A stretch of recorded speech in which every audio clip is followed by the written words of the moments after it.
Allahumma sholli alal Mustafa Muhammadin sayyidil mursalin wadinal husna wa najata lil muslimina wal muslimin Rabbirhamna wasalimna binuril mursalin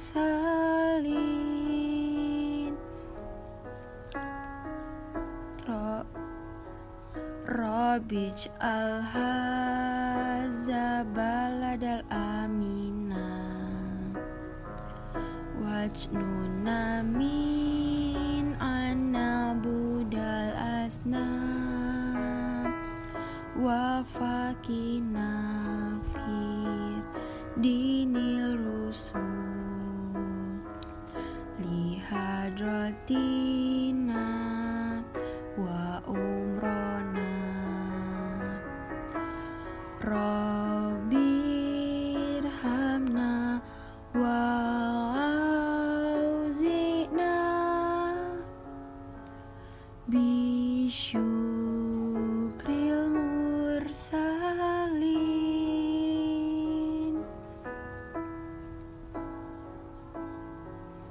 Allahumma sholli ala Mustafa Muhammadin sayyidil mursalin wahdinal husna wan najata lil muslimina wal muslihin Rabbirhamna wasalimna binuril mursalin Rabbirhamna wasalimna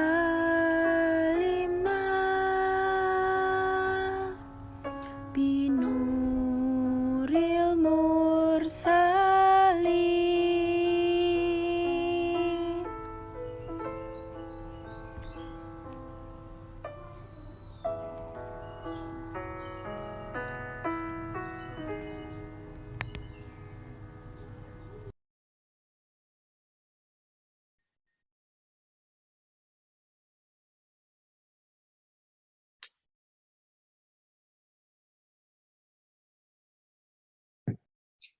Oke. Assalamualaikum warahmatullahi wabarakatuh. Saya akan mempresentasikan atau mengajari ulum hadis dengan judul periode kodifikasi hadis. Hadis itu merupakan sumber ajaran Islam kedua setelah Al-Quran. Istilah hadis biasanya mengacu pada segala sesuatu yang terjadi sebelum maupun setelah kenabiannya. Sepeninggal Nabi Muhammad SAW, kalangan sahabat sangat berhati-hati dalam menerima dan meriwayatkan hadis. Hal ini dimaksudkan sebagai upaya menjaga kemurnian Al-Quran agar tidak tercampur dengan hadis. Selain itu juga untuk menjaga orisinalitas hadis tersebut. Lantas, bagaimana perkembangan tradisi periwayatan hadis dari masa ke masa? Mari kita simak. Untuk topik yang akan kita bahas itu, yang pertama adalah pengertian kodifikasi hadis. Yang kedua adalah hadis pada masa Rasulullah. 3. Hadis pada masa Khulafaur Rasyidin. 4. Hadis pada masa tabi'in. Dan 5. Hadis pada masa tabi'in. 6. Kodifikasi hadis secara resmi. Untuk pengertian kodifikasi hadis. Kodifikasi dalam bahasa Arab dikenal dengan al-tadwin, yang berarti codification, yaitu mengumpulkan dan menyusun. Menurut istilah, kodifikasi adalah penulisan dan pembukuan Nabi secara resmi yang berdasar pada perintah khalifah dengan melibatkan beberapa personil yang ahli di bidang hadis. Bukan dilakukan secara individual ataupun demi kepentingan sendiri. Jadi, kodifikasi hadis itu adalah penulisan, penghimpunan, dan pembukuan Nabi Shallallahu Alaihi Wasallam yang dilakukan atas perintah resmi dari Khalifah Umar bin Abdul Aziz, Khalifah ke-8 dari Bani Umayyah, yang kemudian kebijakannya ditindaklanjuti oleh para ulama berbagai daerah sampai pada masa hadis terbukukan dalam kitab hadis. Hadis dalam masa Rasulullah. Hadis pada masa ini dikenal dengan al-wahyi wal al-takwin, yakni masa turun wahyu dari pembentukan masyarakat Islam. Rasulullah menyampaikan hadis melalui beberapa cara. Menurut Muhammad Mustafa Azami ada 3 cara, yaitu yang pertama menyampaikan hadis dengan kata-kata. Nabi itu mengulang-ulang perkataannya sampai 3 kali. Yang kedua, menyampaikan hadis melalui media tertulis, atau Nabi mendiktekan kepada sahabat yang pandai menulis. Hal ini menyangkut seluruh surat Nabi yang ditunjukkan pada raja-raja, penguasa, gubernur, muslim. Dan yang ketiga, itu adalah menyampaikan hadis dengan cara mempraktekkannya secara langsung di depan sahabat. Misalnya ketika beliau mengajarkan cara berwudu, sholat, puasa, menunaikan ibadah haji, dan sebagainya. Pada masa Nabi ini, hadis tidak tertulis secara resmi sebagaimana di Al-Quran. Rasul melarang penulisan hadis secara resmi, tetapi tetap mengizinkan para sahabat menulis hadis untuk diri sendiri. Hadis pada masa Khulafaur Rasyidin. Untuk yang pertama, Abu Bakar As-Siddiq. Abu Bakar As-Siddiq adalah sahabat Nabi yang menunjukkan kehati-hatiannya dalam meriwayatkan hadis. Pernyataan ini berdasarkan pada pengalaman Abu Bakar tatkala menghadapi kasus seorang nenek yang meminta hak waris dari harta yang ditinggalkan cucunya. Abu Bakar menjawab bahwa dia tidak melihat petunjuk dalam Al-Quran dan praktek Nabi, lalu ia bertanya kepada para sahabat. Al-Maghirah ibnu Syu'ban menyatakan kepada Abu Bakar bahwa Nabi telah memberikan sebagian waris kepada nenek sebesar 1/6 bagian. Kemudian, Abu Bakar meminta untuk menghadirkan seorang saksi. Lalu, Muhammad ibnu Salamah memberikan kesaksian atas kebenaran pernyataan tersebut. Akhirnya, Abu Bakar menetapkan nenek sebagai ahli waris dengan memberikan 1/6 bagian berdasarkan hadis Nabi yang disampaikan oleh Al-Mughirah. Yang kedua, Umar bin Al-Khattab. Umar juga dikenal sebagai sahabat yang sangat berhati-hati dalam periwayatan hadis. Umar menekankan kepada para sahabat agar tidak memperbanyak periwayatan hadis di masyarakat, agar konsentrasi masyarakat tidak terpecah dalam membaca dan mendalami Al-Quran, serta agar umat Islam tidak melakukan kekeliruan dalam periwayatan hadis. Kebijaksanaan Umar ini mampu menghalangi pemalsuan-pemalsuan hadis. Yang ketiga adalah Utsman bin Affan. Utsman meminta kepada para sahabat untuk tidak banyak meriwayatkan hadis mereka, tidak pernah mendengar hadis itu pada masa Abu Bakar dan Umar. Umar sendiri memang tampaknya tidak banyak meriwayatkan hadis. Ahmad bin Hanbal meriwayatkan hadis Nabi yang berasal dari riwayat Utsman sekitar 40 hadis saja. Itu pun banyak matan hadis yang terulang. Dikarenakan perbedaan sanad, dengan demikian jumlah kitab hadis yang diriwayatkan oleh Utsman tidak sebanyak jumlah hadis yang diriwayatkan oleh Umar bin Al-Khattab. Yang keempat, Ali bin Abi Thalib. Perkembangan hadis pada masa Khalifah Ali bin Abi Thalib tidak jauh berbeda dengan pendahulunya. Ali hanya bersedia menerima riwayat hadis setelah riwayat hadis yang bersangkutan mengucapkan sumpah bahwa hadis yang disampaikannya itu benar-benar berasal dari Nabi. Sumpah dianggap tidak diperlukan apabila orang yang menyampaikan riwayat hadis telah benar-benar diyakini tidak mungkin keliru. Yang kelima adalah Umar bin Al-Khattab. Umar dikenal sebagai sahabat yang sangat berhati-hati dalam periwayatan hadis. Selain itu, Umar menekankan kepada para sahabat agar tidak memperbanyak periwayatan hadis di masyarakat, agar konsentrasi masyarakat tidak terpecah dalam membaca dan mendalami Al-Quran, serta agar umat Islam tidak melakukan kekeliruan dalam periwayatan hadis. Kebijaksanaan Umar ini mampu menghalangi pemalsuan-pemalsuan hadis. Hadis pada masa tabi'in. Selain para sahabat yang sudah banyak mengoleksi hadis Nabi, ada juga para tabi'in yang pada dasarnya adalah para murid sahabat juga banyak mengoleksi hadis-hadis Nabi. Bahkan pengoleksinya sudah mulai disusun dalam sebuah kitab yang beraturan. Sebagaimana sahabat para tabi'in pun cukup berhati-hati dalam hal periwayatan hadis. Perihal menulis hadis, di samping melakukan hafalan secara teratur, para tabi'in juga menulis sebagian hadis-hadis yang telah diterimanya. Setelah itu mereka juga memiliki catatan-catatan atau surat-surat yang mereka terima langsung dari para sahabat sebagai gurunya.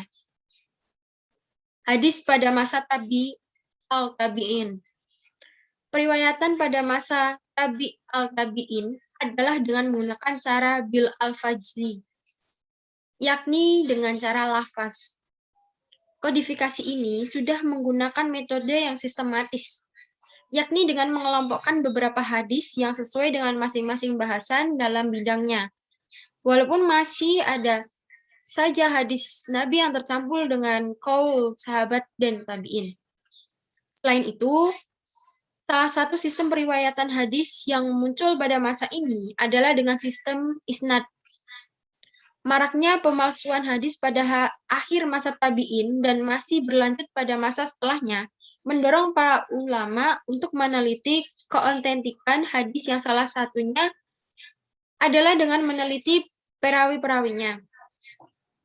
Menurut Abu Zahra, sanad yang disampaikan pada masa tabi'in sering menyampaikan sebuah hadis tanpa menyebut sahabat yang meriwayatkannya.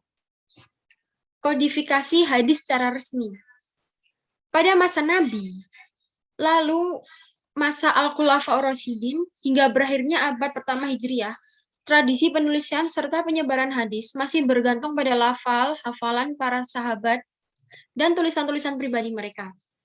Barulah ketika pemerintahan sampai pada Umar bin Abdul Aziz, yang terkenal dengan adil dan wara'. Tergerak hatinya untuk membukukan hadis, Umar bin Abdul Aziz memerintahkan secara resmi dan massal kepada para gubernur untuk membukukan hadis tersebut. Yang dikatakan resmi karena dalam kegiatan penghimpunan hadis tersebut itu merupakan kegiatan dari kepala negara. Dan yang kedua yang dikatakan massal karena perintah kepala negara tersebut ditujukan kepada para gubernur dan ulama ahli hadis pada zamannya. Dan yang melatar belakangi kebijakan Umar bin Abdul Aziz untuk membukukan hadis secara resmi itu adalah yang pertama, sebelum hadis tersebar dalam lembaran dan catatan masing-masing sahabat, ahli hadis menyerahkan semua yang berurusan tentang penulisan hadis kepada hafalan-hafalan para sahabat. Namun ada sahabat yang tahu maknanya, tapi tidak tahu pada lafalnya. Yang itu menjadikan adanya perselisihan riwayat penukilan sekaligus rawinya. Oleh karena itu, Umar bin Abdul Aziz jika nanti hadisnya Nabi disia-siakan oleh umatnya. Yang kedua, penulisan dan penyebaran hadis pada masa Nabi sahabat bersifat kolektif individual, serta perbedaan para sahabat dalam menerima hadis. Dengan kondisi yang seperti itu, dikhawatirkan akan terjadi penambahan dan pengurangan pada lafal hadis yang diriwayatkan. Yang ketiga, semakin meluasnya kekuasaan Islam ke berbagai negara. Berefek pada melemahnya hafalan para sahabat. Belum lagi banyak sahabat yang meninggal di medan perang demi membela panji-panji keislaman. Untuk itulah Khalifah Umar bin Abdul Aziz merasa cemas dan khawatir kalau hafalan para sahabat hilang begitu saja. Yang keempat adalah banyak bermunculan hadis-hadis palsu. Terutama setelah wafatnya Khalifah Ali bin Abi Thalib, sampai pada masa dinasti Umayyah yang membuat umat Islam terpecah menjadi beberapa golongan, yang membawa mereka untuk mendatangkan keterangan hadis yang diperlukan untuk mengabsahkan segala sebagai golongan yang paling benar. Untuk kesimpulannya, hadis itu merupakan ucapan, perbuatan, atau penetapan yang dinisbatkan kepada Nabi, yang segala sesuatu yang ada pada Nabi. Sejarah perkembangan hadis mengalami 5 periode. Yang pertama adalah periode masa Nabi Muhammad. Dengan berkembangannya larangan penulisan nahyu Alkitabah. Karakteristik penulisannya adalah hadis dihafal di luar kepala. Model bukunya catatan pribadi bentuk sohifah atau lambaran. Yang kedua adalah masa Khulafaur Rasyidin.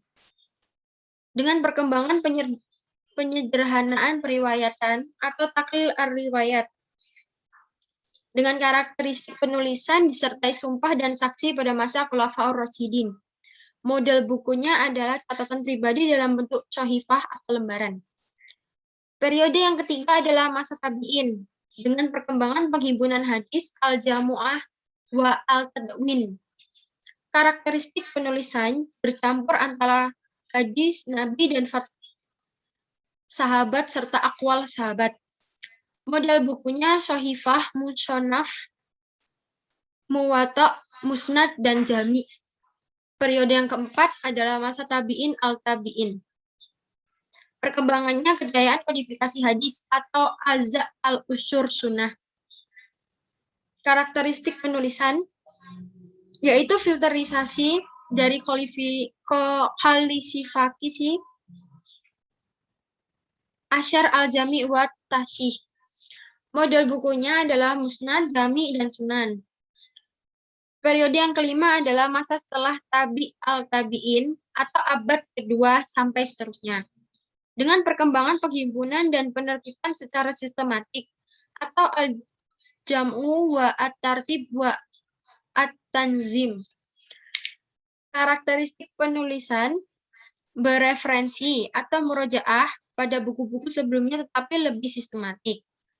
Model bukunya adalah mu'jam, mustadrak, mustakhraj, istiqsar, dan syarah. Mungkin hanya itu yang bisa saya sampaikan kepada teman-teman yang lain. Jika ada yang kurang atau ada kesalahan kata, saya mohon maaf. Wassalamualaikum warahmatullahi wabarakatuh.